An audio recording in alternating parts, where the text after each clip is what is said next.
Shalom, Bapak Ibu, saudara-saudara yang saya kasihi di dalam Tuhan Yesus. Selamat bertemu kembali di dalam acara kita Renungan Firman Tuhan.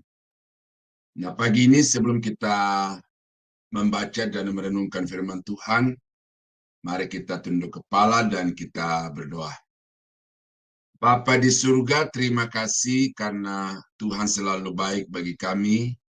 Pemeliharaan dan pertolongan-Mu selalu nyata di dalam setiap tarikan napas kami. Sekarang Tuhan, kami bersyukur karena kami diberi kesempatan lagi untuk boleh merenungkan firman Tuhan. Kiranya Roh Kudus dapat menuntun dan memberkati kami supaya firman-Mu hari ini kami mengerti dan kami dapat melakukannya untuk kami dapat hidup menyenangkan hati Tuhan. Terima kasih Bapa, kami berdoa dan kami menyambut firman-Mu dalam nama Yesus. Haleluya. Amin. Nah, Bapak Ibu yang saya kasihi di dalam Tuhan Yesus, pada saat ini kita akan merenungkan firman Tuhan dari Yosua pasal 22 ayat yang kelima yang berkata, "Hanya lakukanlah dengan sangat setia perintah dan hukum yang diperintahkan kepadamu oleh Musa hamba Tuhan itu, yakni mengasihi Tuhan Allahmu, hidup menurut segala jalan yang ditunjukkannya, tetap mengikuti perintahnya, berpaut padanya, dan berbakti kepadanya dengan segenap hatimu dan dengan segenap jiwamu." Nah, demikian pembacaan firman Tuhan. Nah, dari satu ayat ini Bapak Ibu, kita akan membahas beberapa hal yang merupakan perintah Tuhan yang harus ditaati dan dilakukan oleh semua orang-orang yang percaya kepadanya. Tetapi sebelum saya masuk kepada bagian yang bersifat umum, maka saya secara khusus dulu menguraikan bahwa ayat ini ditujukan secara khusus kepada 2,5 suku dari bangsa Israel, yaitu bangsa suku Ruben, suku Gad, dan separuh dari suku Manase. Nah, 2,5 suku ini awalnya mereka pergi berperang atau menyeberangi sungai Yordan masuk ke tanah Kanaan, berperang dan kemudian mengalahkan penduduk setempat dan akhirnya daerah itu menjadi tempat kediaman bahkan milik pusaka dari bangsa Israel. Nah, sesudah mereka menduduki tanah itu, bangsa Israel sudah hidup dengan tentram di tanah itu, maka 2,5 suku ini minta diri atau pamit untuk kembali ke seberang sungai Yordan, sebelah timur dari sungai Yordan itu. Karena di sana mereka meminta kepada Musa supaya mereka tinggal di tempat itu karena ada pertimbangan-pertimbangan tertentu. Hanya waktu itu sebelum mereka menduduki, Musa mensyaratkan supaya mereka juga terus membantu saudara-saudara mereka yang lain untuk memerangi penduduk Kanaan dan kemudian menduduki tanah Kanaan itu. Nah, sesudah mereka melaksanakan apa yang dimintakan Musa kepada mereka, maka dibawa ke kepemimpinan Yosua, bangsa itu minta untuk kembali kepada daerah yang mereka telah mintakan secara khusus kepada Musa. Nah, waktu saat perpisahan itulah, maka perintah ini disampaikan oleh Yosua kepada 2,5 suku itu. Ya, bahwa walaupun mereka tidak duduk di tanah Kanaan, tanah yang dijanjikan oleh Tuhan kepada mereka, tetapi mereka wajib untuk mengikuti semua perintah-perintah dan ketetapan Tuhan yang akan membuat mereka juga menikmati janji-janji Tuhan di dalam kehidupan mereka. Nah, karena itulah saudara-saudara kekasih dalam Tuhan, maka perintah ini walaupun khusus diberikan oleh Tuhan melalui Yosua kepada suku Ruben, suku Gad, dan setengah dari suku Manasye. Tetapi di dalam perintah ini ada hal-hal yang sangat prinsip yang berlaku bagi semua bangsa Israel dan juga berlaku bagi semua orang-orang yang percaya kepada Allahnya Abraham, Ishak, dan Yakub, dan juga nanti sebenarnya ini hukum berlaku juga bagi semua umat manusia supaya mereka dapat hidup diberkati oleh Tuhan. Nah, oleh karena itu maka melalui ayat-ayat ini Bapak Ibu kita diingatkan untuk setiap bagian dari ayat ini kita dapat pahami dengan benar, kemudian kita melakukannya dengan sepenuh hati, sehingga dengan demikian kita akan diberkati Tuhan. Lakukanlah dengan segenap hati dan dengan segenap jiwa.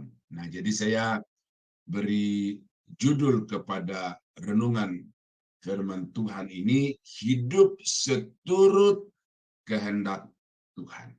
Tuhan mau supaya kita mengikut Dia seturut kehendaknya dan kita mengikutinya dengan sepenuh hati. Nah, bagaimana caranya untuk kita bisa hidup seturut dengan kehendak Tuhan itu? Maka yang pertama adalah lakukanlah dengan setia. Tentu ini menyangkut perintah Tuhan, tetapi sifat yang harus dimiliki oleh setiap orang-orang percaya kepada Tuhan di sini adalah supaya dia berlaku setia. Nah, tentu ini berlatar belakang kepada perjalanan bangsa Israel dari Mesir menuju ke tanah Kanaan, di mana bangsa Israel itu, terutama generasi-generasi yang lahir di tanah Mesir itu, menunjukkan kepada bangsa Israel generasi padang gurun bahwa mereka itu tidak mau setia kepada Tuhan. Mereka menunjukkan dalam hidup mereka itu sikap-sikap berlawanan, menentang Tuhan, bahkan seringkali marah-marah kepada Tuhan. Nah, itu sebabnya maka berdasarkan pengalaman itu, Yosua atas dasar ilham dari Roh Kudus memerintahkan kepada suku Ruben, suku Gad, dan setengah dari suku Manasye itu supaya mereka setia kepada Tuhan. Apalagi mereka terpisah secara wilayah dari tanah Kanaan, maka ini rentan. Dan kalau kita memang melihat selanjutnya, baru saja mereka itu pulang ke tanah yang mereka inginkan untuk mereka duduki, itu mereka sudah membangun kuil. Nah, jadi ketidaksetiaan dari bangsa Israel generasi Mesir itu juga menular kepada bangsa Israel, suku Ruben, Gad, dan separuh suku Manasye itu. Mereka tidak setia kepada Tuhan. Nah, itu sebabnya maka Tuhan memperingatkan agar mereka itu dapat hidup dengan setia. Tetapi saudara, ini sesuatu yang memang teramat berat untuk dilakukan 2,5 suku itu dan juga oleh banyak anak-anak Tuhan sekarang ini, bahwa kesetiaan itu adalah sesuatu yang langka. Ada orang-orang ketika dia lagi mood itu berkobar-kobar, berapi-api di dalam beribadah, berbakti, dan melayani Tuhan. Tetapi kemudian ketika muncul masalah, muncul godaan, muncul persoalan, maka begitu gampangnya seperti membolak-balikan tangan, berpaling dari Tuhan dan beralih kepada ilah-ilah yang lain. Mereka pada waktu-waktu tertentu taat melakukan apa yang diperintahkan Tuhan, tetapi kemudian bersamaan dengan datangnya masalah, datangnya persoalan, maka ketaatan kepada Tuhan itu ditinggalkan, lalu kemudian mereka berpaling kepada ilah-ilah atau mengikuti keinginan sendiri. Maka itu sebabnya setia ini sesuatu yang sangat dibutuhkan oleh Tuhan dari anak-anaknya, dari umatnya yang percaya kepada-Nya. Setia itu adalah harapan Tuhan bagi orang-orang yang percaya kepadanya. Nah, ini ayat dari Yosua pasal 1 ayat yang ke-7 dan 8. Hanya kuatkan dan teguhkanlah hatimu dengan sungguh-sungguh. Bertindaklah hati-hati sesuai dengan seluruh hukum yang telah diperintahkan kepadamu oleh hambaku Musa. Janganlah menyimpang ke kanan atau ke kiri supaya engkau beruntung kemanapun engkau pergi. Janganlah engkau lupa memperkatakan kitab Taurat ini, tetapi renungkanlah itu siang dan malam, supaya engkau bertindak hati-hati sesuai dengan apa yang tertulis di dalamnya, sebab dengan demikian perjalananmu akan berhasil dan engkau akan beruntung. Nah, ini adalah firman Tuhan yang disampaikan kepada Yosua sebagai suksesor atau pengganti daripada Musa. Maka Yosua ini diperintahkan Tuhan untuk dengan setia, dengan teguh, dengan tekun berpegang teguh kepada hukum Tuhan. Jadi tidak hanya pada momen-momen tertentu, tetapi supaya di dalam setiap langkah-langkahnya Yosua itu setia kepada hukum Tuhan. Nah, berdasarkan apa yang Yosua telah alami di dalam kehidupannya itu, maka dia sampaikan lagi kepada 2,5 dari suku Israel itu supaya mereka setia. Karena ternyata setia kepada Tuhan itu tidak sia-sia. Terbukti di dalam kepemimpinan Musa, bagaimana dia menghadapi satu medan yang teramat berat. Peperangan yang tidak gampang karena mereka sebagai pendatang pengembara selama 40 tahun di padang gurun tidak punya alat kelengkapan senjata yang memadai menghadapi satu kekuatan yang besar dari suku-suku yang menduduki tanah Kanaan pada waktu itu, khususnya orang Enak itu. Tetapi berkat kesetiaan kepada Tuhan, maka Yosua melihat bahwa kalau kita setia, maka Tuhan akan menepati semua janji-janjinya di dalam kehidupan kita. Maka kepada 2,5 suku Israel itu, dia berpesan, hendaklah kamu berlakulah dengan sangat setia. Saudara, ini perintah Tuhan yang sangat penting untuk kita taati dalam kehidupan kita, bahwa kita harus setia. Jangan menjadi orang Kristen yang kapal selam. Natal baru mulai muncul ke permukaan. Sesudah Natal masuk tenggelam ke dalam lautan kehidupan dan tidak pernah mengingat Tuhan. Natal Paskah, ya. Jadi datang di gereja pada waktu Natal dan Paskah. Maka seringkali dibilang orang Kristen napas. Ya, Natal Paskah.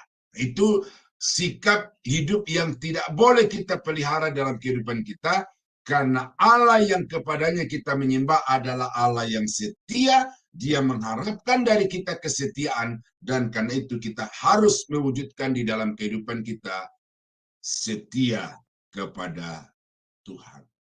Nah, ini contoh yang diberikan oleh Yesus.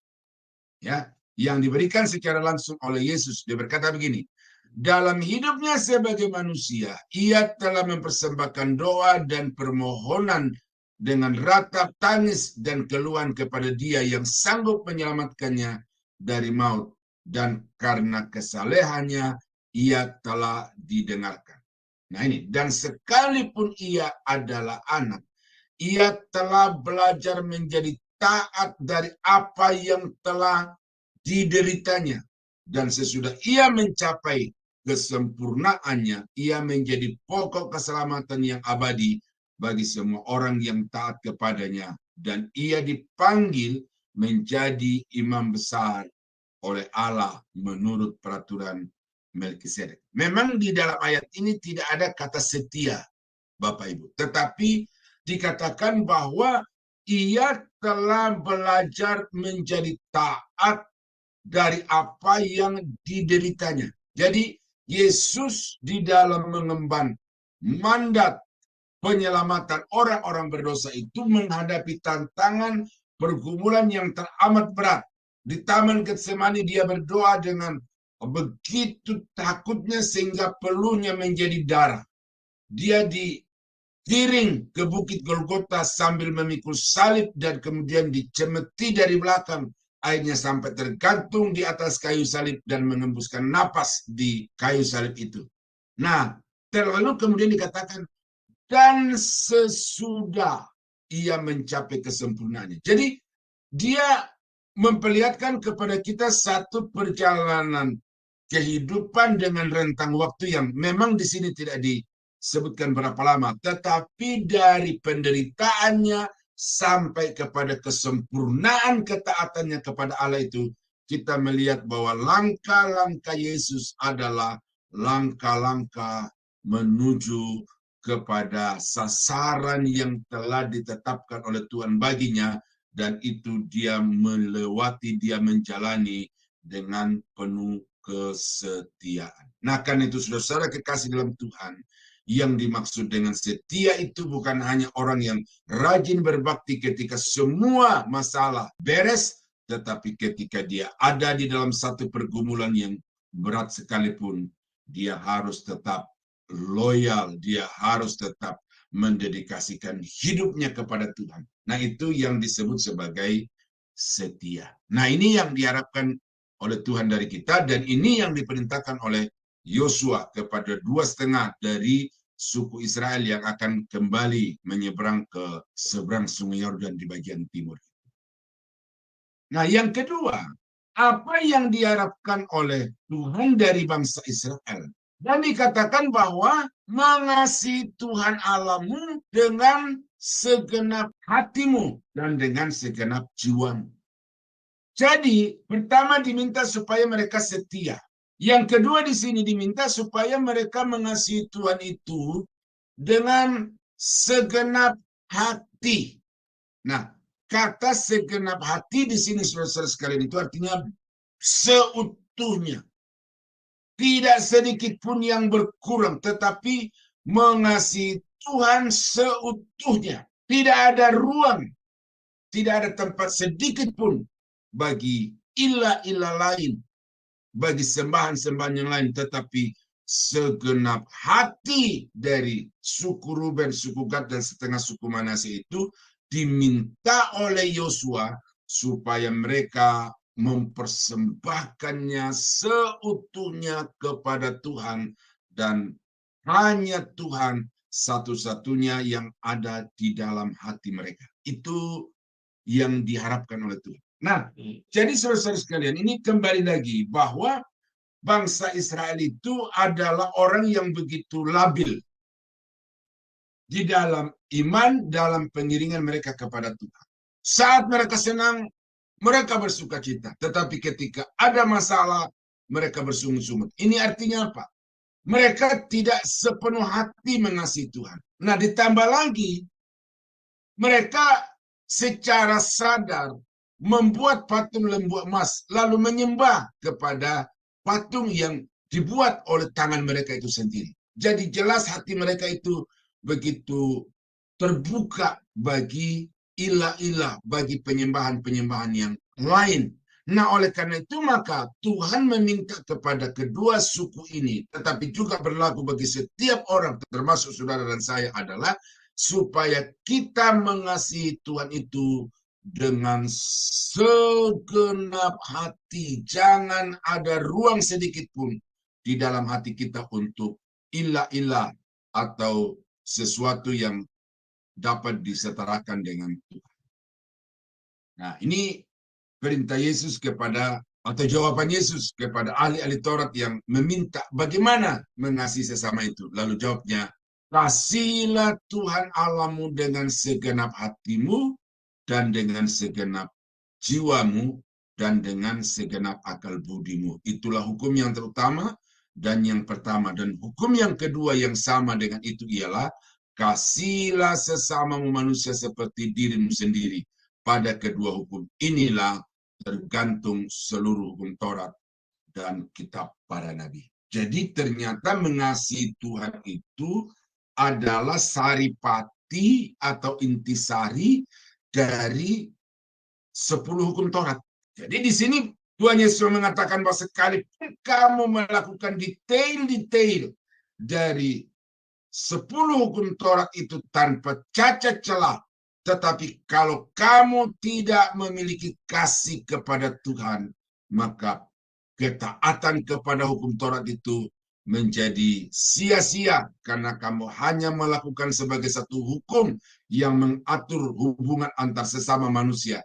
Tetapi sekarang yang dimintakan Tuhan dari kamu adalah kasihilah Tuhan Allahmu dengan segenap hatimu. Nah, kata mengasihi di dalam Alkitab itu adalah mentaati semua yang diperintahkan oleh Tuhan, melakukan yang difirmankan Tuhan kepada manusia.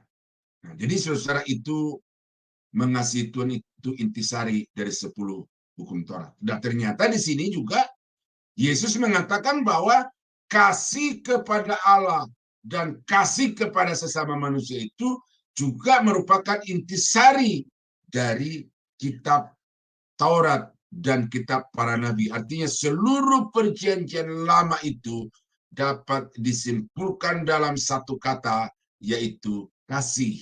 Dalam satu kalimat, mengasihi Allah dan sesama dengan sepenuh hati. Nah, jadi saudara sekalian, kalau saudara itu adalah orang yang rajin membaca Alkitab, rajin merenungkan firman Tuhan, maka ketahuilah sekarang bahwa intisari dari Alkitab Perjanjian Lama dan juga masuk dalam Perjanjian Baru itu adalah kasih. Karena itu kasihilah Tuhan Allahmu dengan segenap hatimu, dengan segenap jiwamu. Kasihilah sesama manusia dengan segenap hatimu dan dengan segenap jiwamu. Nah, ini dalam Ulangan pasal 10 ayat yang ke-12. Ini ada dua kali saya kutip ayat ini, nah, makanya saya kasih tanda khusus ya bagian yang saya akan angkat berkaitan dengan poin ini.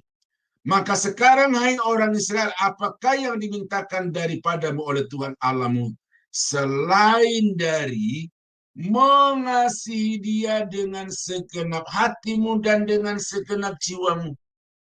Nah, ini adalah permintaan bagi seluruh bangsa Israel, khususnya generasi yang lahir di padang gurun. Walaupun tadi di dalam Yosua pasal 22 ayat 5 itu, perintah yang sama itu dipersempit lagi ruang lingkupnya kepada dua bangsa Israel, yaitu Ruben dan Gad beserta separuh dari suku Manasye itu juga diperintahkan, kasihilah Tuhan Allahmu dengan segenap hatimu dan dengan segenap jiwamu. Artinya hukum ini adalah hukum yang berlaku secara universal kepada seluruh bangsa secara umum dan kepada suku Ruben, suku Gad, dan separuh suku Manasye itu secara khusus.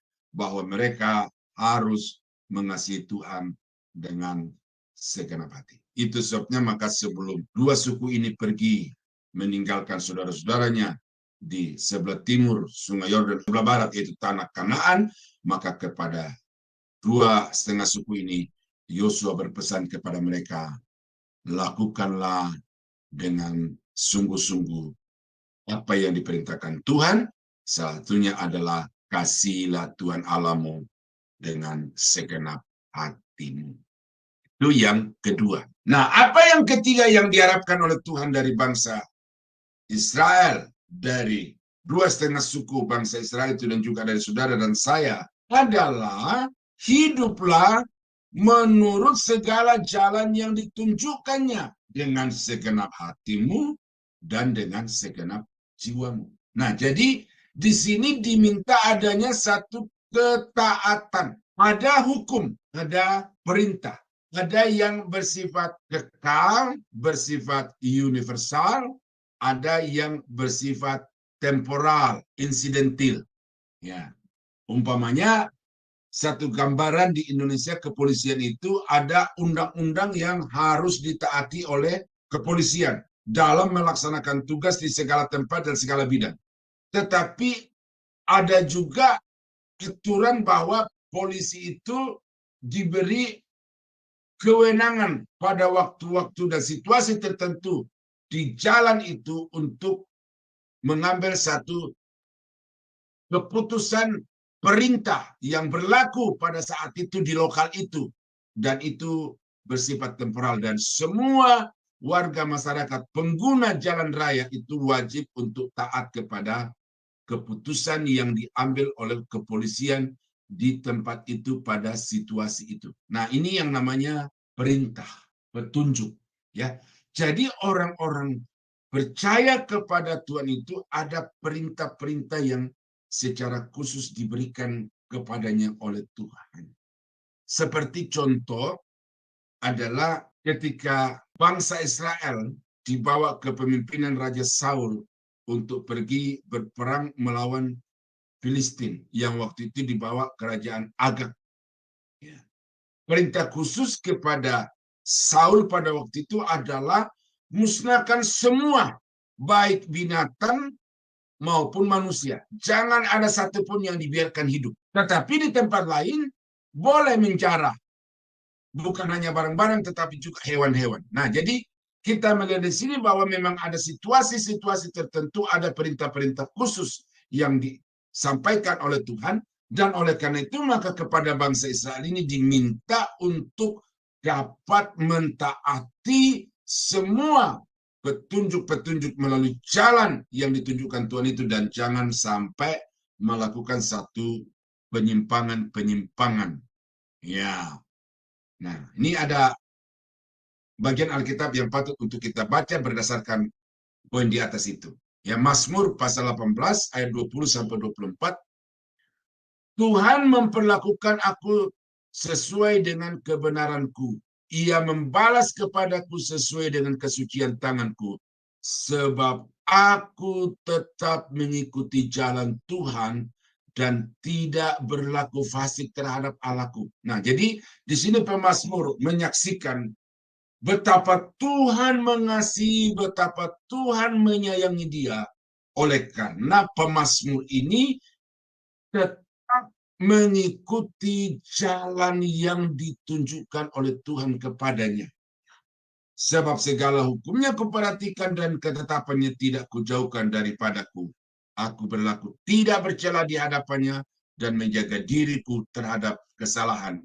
Karena itu Tuhan membalas kepadaku sesuai dengan kebenaranku, sesuai dengan kesucian tanganku di depan matanya. Nah, di sini penekanannya adalah dampak akibat daripada dia taat kepada Tuhan, tetapi yang kita mau angkat di sini berdasarkan dengan dasar ayat yang kita kutip adalah bahwa semua orang-orang yang beriman kepada Tuhan atau yang mengaku percaya kepada Tuhan itu wajib untuk tetap mengikuti jalan yang ditunjukkan oleh Tuhan kepadanya. Ya, jadi sekali lagi ada instruksi-instruksi khusus yang bersifat insidental, temporal yang harus dilakukan oleh orang-orang yang percaya kepada Tuhan, supaya dengan itu maka dia diperkenankan oleh Tuhan untuk hidup di hadapannya. Nah, 1 Raja-Raja pasal 2 ayat yang ketiga, lakukanlah kewajibanmu dengan setia terhadap Tuhan Allahmu dengan hidup menurut jalan yang ditunjukkannya. Hidup menurut jalan yang ditunjukkannya. Nah, ini perintah Daud kepada anaknya Salomo yang akan menggantikan dia menduduki takhta kerajaan Israel itu. Nah, apa yang diperintahkan oleh Daud kepada anaknya Salomo itu adalah hiduplah menurut jalan yang ditunjukkannya. Nah, ternyata saudara-saudara, pada satu ketika atau dalam satu fase di dalam kehidupan Salomo itu, dia tidak hidup menurut jalan yang ditunjukkan Tuhan, tetapi dia hidup menurut petunjuk dari istri-istrinya. Dan karena dia menuruti petunjuk atau jalan yang diarahkan oleh istri-istrinya kepadanya, maka akhirnya Salomo jatuh ke dalam penyembahan berhala karena istri-istrinya itu mencondongkan hati Salomo kepada ilah-ilah mereka. Nah, jadi kita melihat di situ, maka Salomo mengalami keterpurukan secara rohani oleh karena dia tidak hidup menurut jalan yang ditunjukkan Tuhan kepadanya. Nah, saudara-saudara yang kekasih dalam Tuhan, perintah ini awalnya ditujukan kepada satu orang, yaitu Salomo. Tetapi perintah yang sama disampaikan juga oleh Yosua kepada 2,5 suku dari bangsa Israel. Perintah yang sama juga disampaikan oleh Musa kepada semua suku Israel, 12 suku Israel itu. Dan perintah yang sama juga disampaikan oleh Tuhan kepada kita. Dia berkata, jikalau kamu tinggal di dalam aku dan firman-Ku tinggal di dalam kamu, maka minta apa saja yang kamu kehendaki, maka kamu akan menerima. Jadi apa yang Tuhan harapkan dari saudara dan saya adalah hiduplah senantiasa di jalan yang ditunjukkan oleh Tuhan kepadamu dan kepadaku. Maka dengan demikian, saudara akan mengalami hidup yang senantiasa diberkati oleh Tuhan. Nah, kiranya renungan firman Tuhan pada hari ini dapat memberikan kepada saudara arahan, ya, bahwa untuk hidup sesuai dengan apa yang dikehendaki oleh Tuhan, maka dari nats bacaan kita tadi itu, kita harus setia, ya, harus berlaku setia untuk melakukan apa yang ditetapkan oleh Tuhan bagi kita. Yang kedua adalah kita harus mengasihi Tuhan dengan segenap hati. Dan yang ketiga, kita harus berjalan di jalan yang ditunjukkan oleh Tuhan kepada kita. Tuhan berkata, belok kanan, belok kiri, berhenti, berhenti. Karena siapapun yang melanggar apa yang diperintahkan Tuhan, maka orang itu menghadapi konsekuensi yang serius dari Tuhan.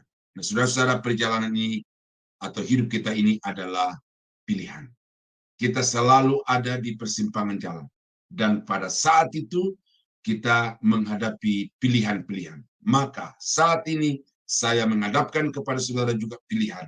Mau taat kepada Tuhan atau mau taat kepada diri sendiri. Itu ada di dalam tangan Bapak Ibu. Tetapi Yosua berkata, aku dan seisi keluargaku, kami akan berbakti kepada Tuhan. Jadi pilihan ada di tangan Bapak Ibu. Saya menawarkan, firman Tuhan menawarkan, dan keputusan ada di dalam tanganmu. Tetapi kalau engkau mau diberkati oleh Tuhan, kalau engkau mau diperkenankan oleh Tuhan, maka 3 poin yang saya sudah sampaikan ini, perhatikan, pahami, dan lakukan dengan setia dalam hidup. Tuhan akan memberkati. Amin. Mari kita tunduk kepala, kita berdoa. Bapa, terima kasih kami sudah merenungkan firman Tuhan dari Yosua pasal 22 ayat yang kelima, sekalipun belum seluruhnya, tetapi kami sudah mendapatkan poin-poin yang sangat penting yang Tuhan harapkan untuk kami perhatikan dan kami lakukan dalam kehidupan kami, supaya kami tentram di tanah yang Tuhan sudah janjikan untuk kami. Terima kasih Bapak, hamba-Mu akan berhenti berbicara, tetapi kiranya Roh Kudus terus berbicara bagi umat-Mu, supaya dimanapun mereka berada, mereka akan selalu taat kepada Tuhan, dan dimanapun mereka berada, mereka juga akan selalu menikmati penggenapan janji Tuhan di dalam kehidupannya. Di dalam nama Yesus, kami berdoa, kami mengucap syukur untuk renungan firman Tuhan pada hari ini. Haleluya. Amin.